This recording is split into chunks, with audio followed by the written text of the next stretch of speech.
Hello, Shezad. Welcome to Parasol.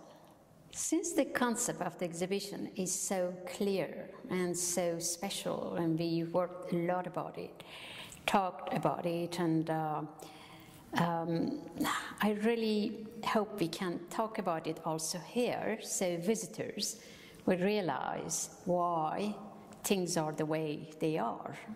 Well, you've started me off so nicely, but I think for me what's always quite pivotal is this border between what is seen and what is unseen. And I think, there's really what's a beautiful sense of archaeology about this show.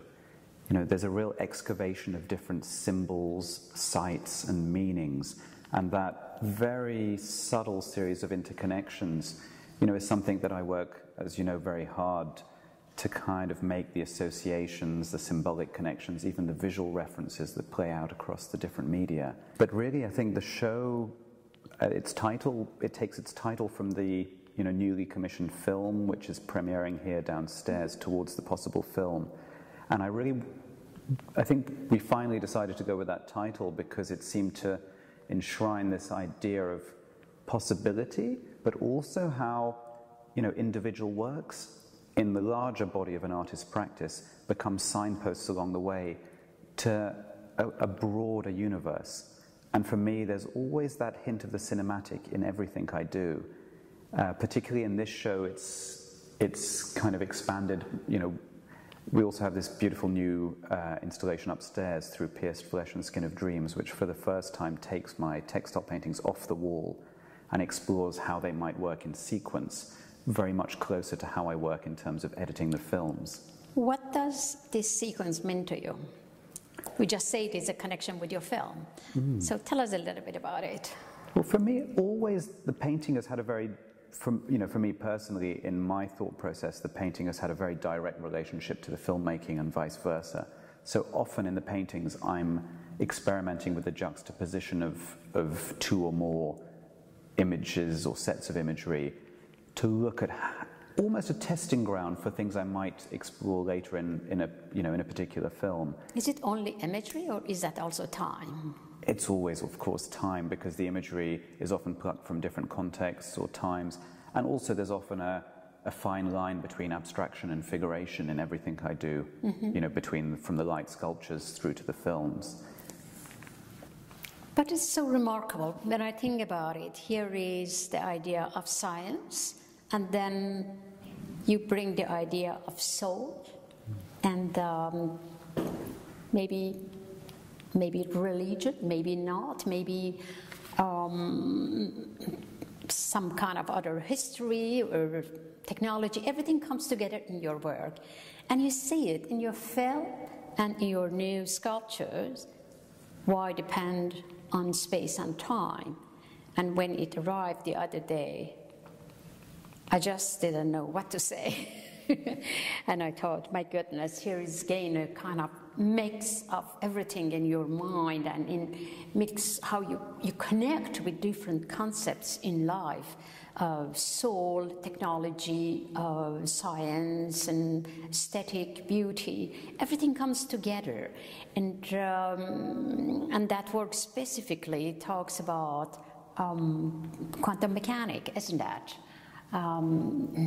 Yes, with that sculpture, it's almost a good starting point, even though it's the most recent work in the show. That's the first work people see, actually, when they enter. Absolutely, and that's quite purposefully chosen in a way, also because I wanted to show something in a media that I'm not as well known for, especially for audiences in London. When entering the show, I wanted them to have something of a surprise, but then that surprise to be slowly understood in terms of my wider thinking and work. Now, let's talk a little bit about that, about the idea of why depend on space and time. What is that sculpture? It's a kind of half head with eyes, three eyes popping out somewhere. And it's about seeing from every different angles. It's what really quantum mechanics brought to us, to see things from different angles, different perspective. Now, I studied a little bit quantum mechanics at university, but this a little bit has gone beyond my knowledge, and so I need to understand a bit what you say about it. Well, I think for me, I'm very interested in the idea of quantum mechanics, which perhaps in my own simple non-scientific approach comes from an idea about the idea of planes existing simultaneously. So in a way, it undoes our notion of fixed or linear time by suggesting that time and space as categories aren't as fixed as we think they are, but also that multiple times and geographies exist simultaneously. So for me, the interest in quantum mechanics is how much it bears out or confirms my thinking in other areas. So do I understand, it's not really only quantum mechanics per se that defines that work. What really defines your work is thinking about same idea in different ways or different ideas simultaneously. In a way like your film. It's somehow all nested in your background. Well, I think, there's something about that idea of simultaneity that's very much core to who I am. But in a way, by having almost growing up between various structures, I didn't fully believe in any of them. So that gave me a restless curiosity to seek out the world and to look at how maybe these different systems work. So, for example, as you say, quantum mechanics is very much a tool for understanding, as much as is alchemy or mythical symbolism. I'm very interested in how these structures overlap and how they create meaning. So, in a way, maybe to put it more simply, there's something at the basis of all the work, which is trying to almost excavate something quite primal in us in terms of the archetypes and symbols that shape us, that lead us into creating meaning. But is it something in relation to the otherness, the otherworldly? It's something that you, in a way, associate with? I think, otherness, but not necessarily in the classical sense of otherness culturally. Yes. But I think to go a step further into the whole idea of the double. I'm very interested in how cinema functions for us culturally as a doubling of reality. What is it, particularly the collective experience, say, in the movie theatre, when we all sit together to experience the world not as it is, played back to us. That's right. There's something in that which, for me, connects to earlier, Renaissance ideas in alchemy, like with the magic mirror. And I love this idea of artifice and myth that form the sort of the structures of stories, of fictions, and how we arrive at those. So for me, this idea of quantum mechanics that you raise is quite a key one, running through the show. The new sculpture, Why Depend on Space and Time, is an attempt at a quantum portrait of counterculture guru and author Robert Anton Wilson. And what I did to arrive at the final piece was to take various images of Anton Wilson at various ages and from various angles, and composited them into literally a quantum portrait that could exist in several time and spatial dimensions simultaneously, hence the title, Why Depend on Space and Time. But that fascinates me, because it seems you take very easily from the idea of Renaissance, the alchemy, and then you told me in our previous conversation that John Cocteau's films were extremely important to you. Here we are going to the beginning of 20th century. And then quantum mechanics, which comes later, and then you go in front of the wonderful textiles that have been made 40 years ago by women in Pakistan, and you go and put your own mark on them.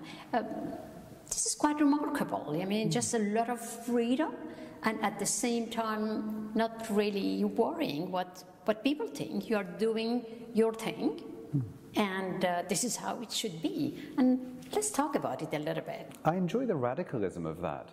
Even say with the textiles, like with the painting, the large painting downstairs, Menantol, to juxtapose quite a mystical landscape in Cornwall onto textiles that are made by nomadic weavers in Pakistan.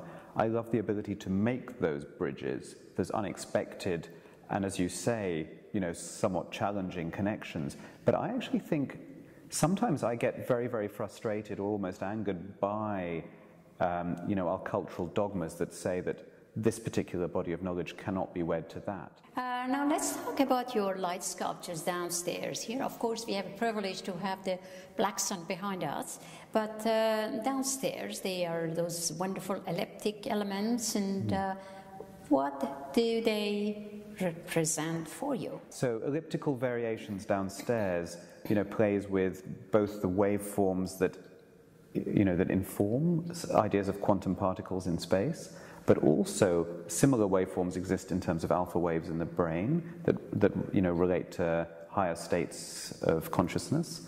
And then equally you have the slightly older work, Equinox, downstairs, that relates to a particular configuration or constellation in the night sky, but obviously takes it off into a very particular hot pink. So I'm often interested in playing with these associations. I'm often very interested in treading various kind of fine lines, say, as we've talked about before, between figuration and abstraction in the work, from the minimalism of the black sun behind us, but which also points to the literal eclipse. But then equally in the paintings, I'm very interested in where abstraction and figuration bleed. But let's talk about that little lovely skull. I found it quite fascinating, actually, and there is the tiny little part, a blue part in it, which is a stone, I think. No, yeah, it's a more traditional bronze cast. It's actually a skull of a rhesus monkey. And rhesus monkeys have a very particular part in human evolution, but it has a lapis lazuli inlay on the region of the cerebellum that could be said to do with higher consciousness. And how do you want the audience or visitors to connect that to the computer-generated head that we are showing downstairs? Well, it's like a chain of evolution. I love making these sort of chains of associations so that each individual work is a universe unto itself, but equally taken as a whole, the practice maps out various symbolic connections, interfaces, moments from history to speculative, dreamlike fantasy. And I love that as a very rich tapestry in which people can situate themselves as they see fit. Now, this idea of connection between downstairs and upstairs, obviously, comes through the staircase, and that's a last-minute thing that you decided to do a piece of sound. Could you talk about the sound piece? Yeah, I think before I do, I'll prefigure it by saying that one of the things that really came out of our conversations was this idea around mirroring. Given my interest in mirroring, I think we evolved this idea of the upstairs and downstairs being like mirrors for each other. And then, as you say, one of the last, a later decision in the process was the stairwell. If these spaces are mirrors to each other, there should be a bridge that links them, and that the beautiful narrow staircase here is. I just suddenly thought, oh, but this really needs to be activated. So the piece Passages, was a last-minute addition to the show, and it's the first pure sound piece I've done in quite a number of years. But it seemed very important to highlight, particularly the use of experimental music I do in all my films. As we've talked about. That's right. Often I've decided the soundtrack or the composer I want to work with before I've ever written the script. It's that important to me, the sound dimension, because that sensory aspect for me, and in terms of how it shifts the perceptual field of the spectator, is really key. This particular piece is a collaboration with the improvisational pianist Steve Beresford, and it's one that I'd been thinking of for some time, and I'd wanted to work with Steve for a while, so it obviously the moment had come to do so. What is the music about? Could you say maybe a few words about it? It's called Passages, and it's an improvisation around Olivier Messiaen's chromatic scales.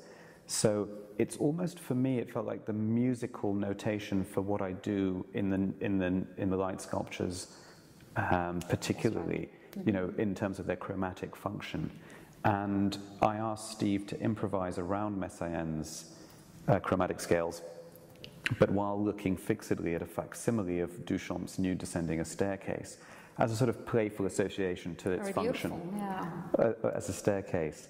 And I mean, the result is a really beautiful piece that I'm, very, very proud of. And it, like I say, it feels like the final piece of the puzzle. Shezad, I think we have a very good explanation. We have a good conversation, hopefully, for visitors to follow your exhibitions here.